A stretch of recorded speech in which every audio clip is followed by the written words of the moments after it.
Bonjour, mon nom est Alfred Matthews pour Ciné Techno et voici ma critique de la série X-Men 97 qui est disponible depuis le 20 mars dernier et qui est diffusée ou qui est disponible sur Disney+. Tout de cette série X-Men 97 est rétro. Qu'est-ce que je veux dire par ça? C'est que le look, la musique, les acteurs, les voix et ainsi de suite nous ramènent littéralement à 97. Pourquoi 97? C'est qu'en 97, c'était justement la fin de la série originale des X-Men. Alors, qu'est-ce qui s'est passé depuis 97 dans le monde des X-Men? Il y a eu des longs métrages, il y a Hugh Jackman, il y a eu des films de Deadpool, il y a eu plusieurs films auxquels ils nous ont introduits ou nous ont fait familiariser, si vous voulez, avec qui sont les personnages de X-Men. Si vous n'êtes pas amateur de X-Men, je veux vous dire tout de suite qu'en écoutant ou en visionnant cette série X-Men 97, dès la première émission, il nous donne simplement un survol de qui sont ces personnages. Et puis on embarque, il y a un investissement qui se fait faire ou une familiarisation de ces personnages dès les premières paroles qui nous est émis à la télévision ou à l'écran. Euh, pour ceux et celles qui ne savent pas, les X-Men, il y a tout simplement deux clans. C'est les mutants contre les non-mutants qui sont les êtres humains. Et puis, il y a les mutants qui sont simplement sensibles au fait qu'ils sont différents, mais en même temps, ils veulent travailler avec les êtres humains afin de rendre une cohésion une coopération même entre l'être humain et les mutants.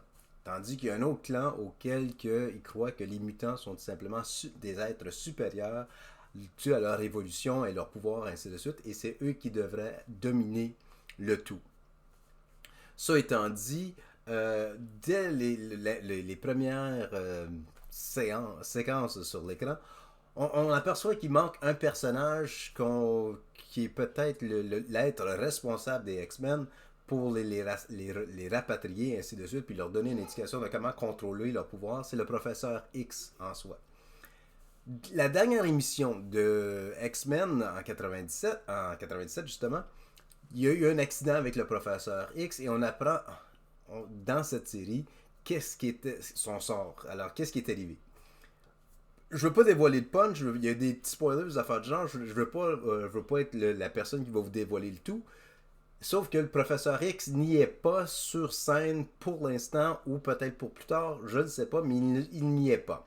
Alors les X-Men doivent tout simplement se trouver une façon de coopérer et savoir dans quelle direction ils vont aller parce qu'il y a de la nouveauté qui va apparaître sur écran très bientôt.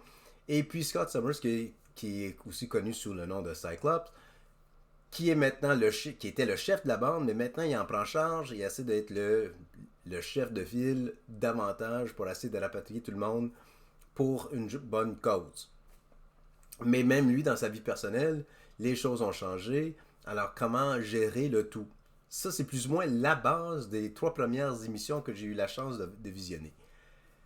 Maintenant, il y a Magneto qui était très ami avec le professeur X, qui fait l'apparition aussi et qui amène un point tournant dans la série. Tout ça pour dire, c'est qu'à la suite de chaque émission, à la fin de chaque émission, pardon, il y a un petit point accrocheur qui nous laisse assoiffés pour la prochaine émission.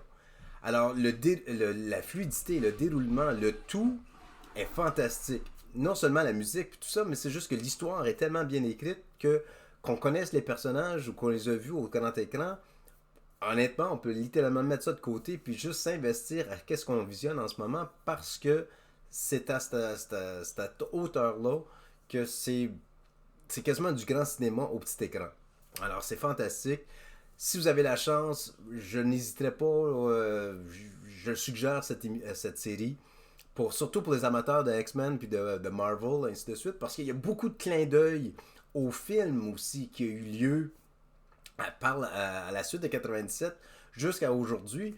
Surtout si vous êtes amateur de Deadpool puis toutes les autres X-Men qui ont eu lieu, les films de Hugh Jackman, ainsi de suite, quand il était Wolverine.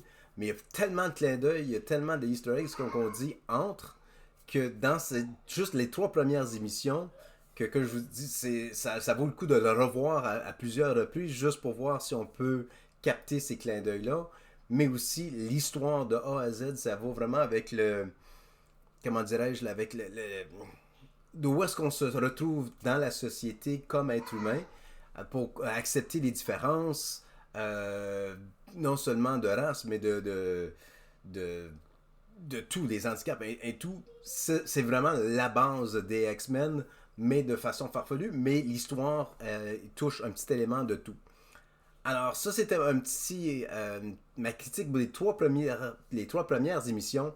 J'ai très hâte de voir les prochaines.